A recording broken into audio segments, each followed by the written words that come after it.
Parce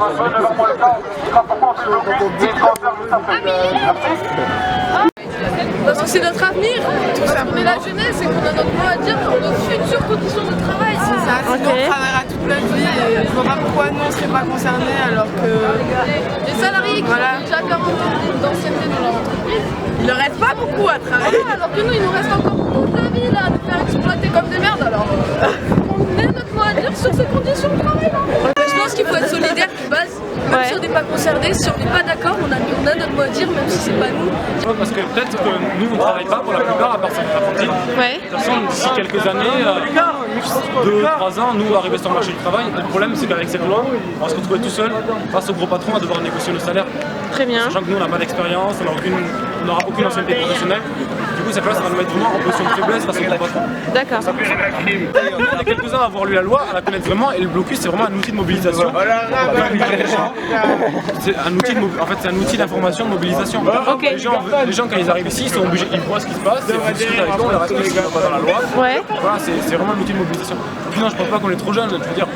On est en terminale tu fais de la philo, en première tu fais du français assez tu fais du français assez poussé. Il n'y a pas de trop jeunes pour comprendre nous, surtout lycéens, il y a la moitié qui sont majeurs, c'est... Ok. Et tout à l'heure, le gouvernement a dit que c'était une mesure de flexi-sécurité, c'est-à-dire qu'on a de la flexibilité à l'emploi, mais on a aussi de la sécurité pour les salariés, qui s'inspire du modèle danois. Sauf que ce qu'on constate sur l'île projet de loi, qui a d'ailleurs drastiquement baissé en matière de flexibilité, c'est qu'on n'a pas de sécurité pour les salariés. Okay. Donc voilà, moi quand on voit le contexte en France ces 10 dernières années, est-ce qu'on va vraiment croire que les patrons vont réembaucher des gens à la toque et tout? Moi j'y crois pas. Sans sécurité, j'y crois pas. Voilà.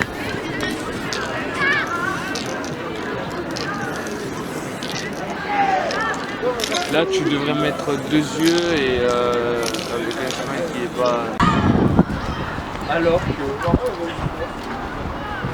On prend les jolies banderoles qu'on a faites, on va tous les lycées en cortège jusqu'à la manifestation à Marengo-Saint-Siège.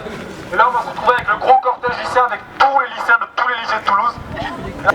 Est-ce que vous êtes chaud ou pas? Vraiment chaud.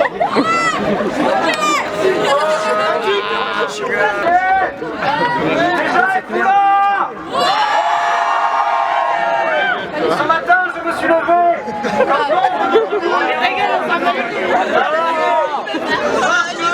Lycéens, lycéennes, nous ne sommes pas des socialistes. Non, nous ne sommes pas des manifestations contre le CPE.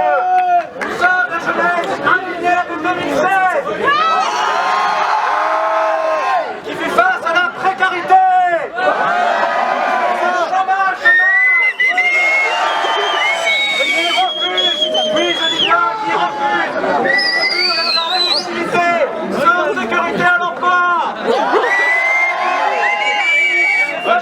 Il ne faut pas laisser diviser la biensécurité et l'indifférence.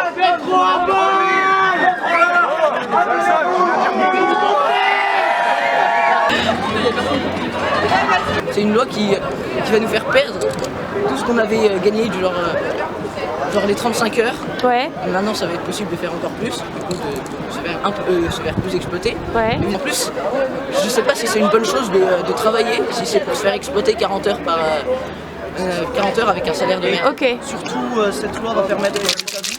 Ouais. Parce que le travail exceptionnel qui peut aller jusqu'à 60 heures, si je dis pas de bêtises, par semaine. Non, il y a le travail exceptionnel, en cas de exceptionnel, donc ça va permettre les abus. Si je peux me permettre de citer Jean-Luc Mélenchon, Oui. on ne va pas faciliter le licenciement pour encourager le travail. C'est comme faciliter le divorce pour encourager le mariage, ça n'a pas de sens. Très bien. Ah, méchant. Oh non, mec, tu vas...